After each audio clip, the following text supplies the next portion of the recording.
이 박 의원, 요즘 채권 시장이 심상치 않다 이런 얘기들이 들리거든요. 채권 금리가 얼마나 오른 건가요? 채권이라고 하면 이제 국채도 있고 기업채, 은행채 있는데 오늘 제가 이제 대출 금리 얘기할 거니까 은행채만 한번 보도록 하겠습니다.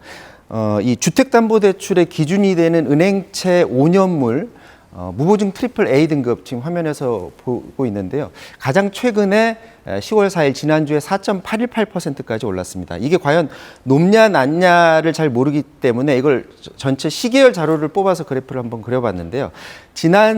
이게 키스 자산평가의 기준으로 해서 이런 그래프가 나옵니다. 4월 최저점이 3.809%였으니까 그때 이후로 퍼센트로 하면 26%가 지금 증가한 거고요. 그리고 지난해 하반기 때 레고랜드발 사태 때 이후에 최고점까지 지금 금리가 치솟은 겁니다. 그렇군요. 지금 뭐 그래프 기울기가 워낙 가파른 걸로 보이는데 은행채 금리가 왜 이렇게 오르는 건가요? 먼저 이제 우리나라 국채 금리를 끌어올리고 끌어내리는 게 바로 미 국채 금리다. 이건 우리나라뿐만이 아니라 전 세계 금리가 다 마찬가지인데 이 미 국채 금리가 최근 들어 이제 고공행진을 하고 있습니다. 금융 위기 이후 최고치까지 올라서 10년물 국채 금리 같은 경우에 4.8%까지 올랐어요. 왜 이렇게 올랐냐?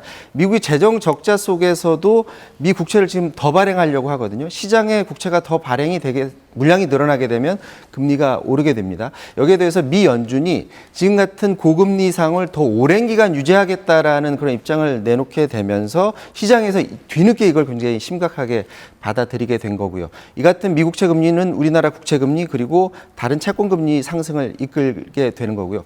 국내 요인을 찾아보면 금융당국이 지난해 하반기 그 레고랜드발 사태 때 채권 금리가 너무 오르니까 상대적으로 우량한 은행채를 좀 발행을 제한하도록 했습니다. 왜냐하면 금리가 너무 높게 되면 기업들이 채권을 발행해도 아무도 안 사가게 되거든요. 그렇게 되니까 은행들을 향해서 채권 발행을 좀 제한하라 이렇게 요구를 했던 건데 그때 당시 은행들이 자금을 마련해야 되니까 어떤 방식을 썼냐면 고금리 예금 상품을 쏟아내서 막 5%대 상품도 나오고 그랬었습니다. 근데 그때 당시 나눠온 예금의 만기가 한 100조 원 정도 되는 자금의 만기가 지금 돌아오다 보니까 은행들이 이 돈 갚기 위해서 다시 고금리 상품을 내놓기 시작해서 지금 4%대 상품들을 내놓고 있습니다.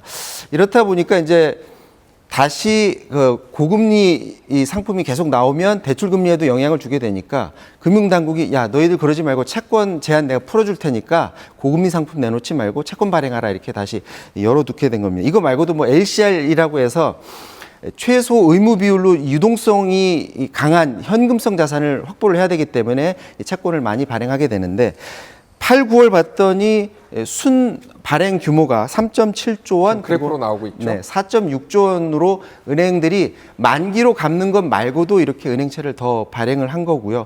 그리고 4분기에 만기가 도래하는 게 한 46조 원 되거든요. 그러니까 46조 원 플러스 알파 규모의 은행채가 또 발행될 것으로 보여집니다. 그렇군요. 이 문제는 이렇게 채권 금리가 오르면 대출 금리도 함께 오르는데 앞서 정부가 예측했던 방향과는 정반대로 가는 거 아닌가 이런 생각이 드는데 정책 실패로 봐야 되는 겁니까?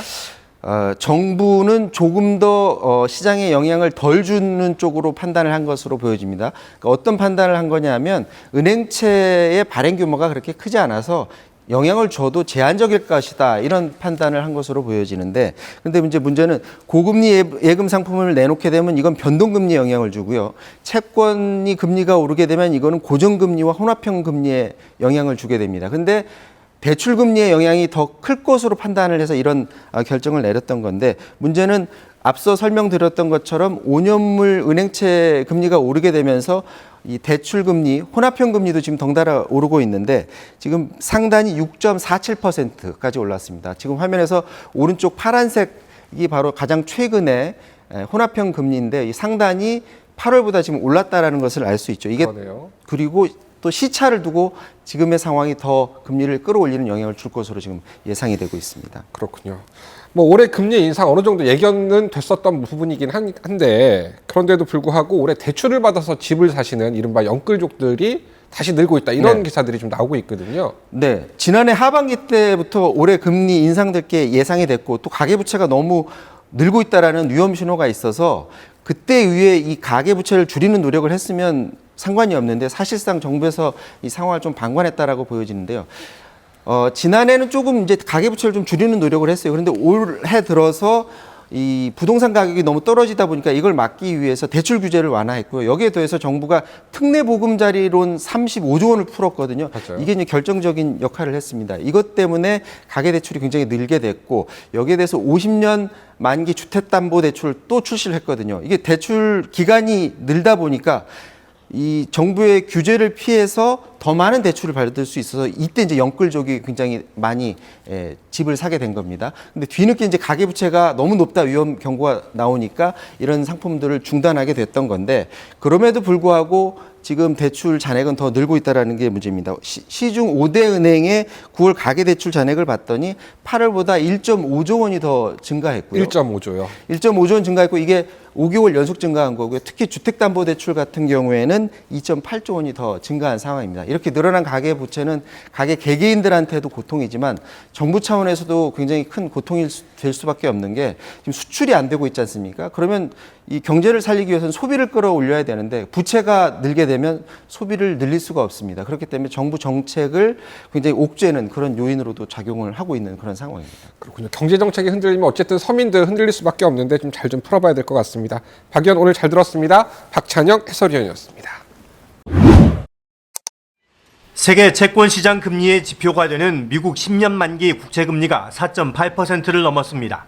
8월 말 이후 약 한 달 만에 17% 이상 오른 것으로 16년여 만에 최고치입니다. 이런 금리 오름세는 지난달 하순 미국 연방준비제도의 금리 결정 이후 가팔라지고 있습니다. 금리를 동결하면서도 내년 말 기준금리 수준을 5.1%로 예상하는 등 높은 금리 수준이 더 오래 지속될 거라는 예측치를 내놨기 때문입니다. 회의 이후에도 연준 인사들의 강경 발언은 이어졌습니다. 금리를 동결하든 더 올리든 고금리를 한동안 유지해야 한다는 겁니다. At this point, I suspect we may well need to raise the Fed funds rate once more this year and then hold it there for some time as we accumulate more information on economic developments. 고금리 유지 가능성을 더 높인 건 미국의 고용 지표입니다. 석 달 연속 감소세를 이어왔던 신규 일자리 수가 8월에 960만 개로 시장 예측치보다 8% 이상 많아졌습니다. 고용 시장이 뜨거우면 임금이 오르게 되고 결국 물가 안정을 해치게 된다는 게 미 연준의 시각입니다. That indicates that the job market's probably still pretty tight, and that makes it harder to kind of break that last bit of inflation that we're tackling.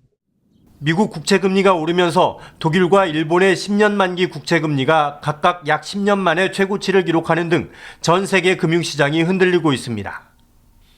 게다가 미국만 경기가 좋다 보니 달러 가치는 계속 오르고 있어 취약한 경제 상황에 놓여 있는 나라들은 당분간 더 힘든 시기를 보내게 될 것으로 보입니다. 뉴욕에서 KBS 뉴스 박일중입니다.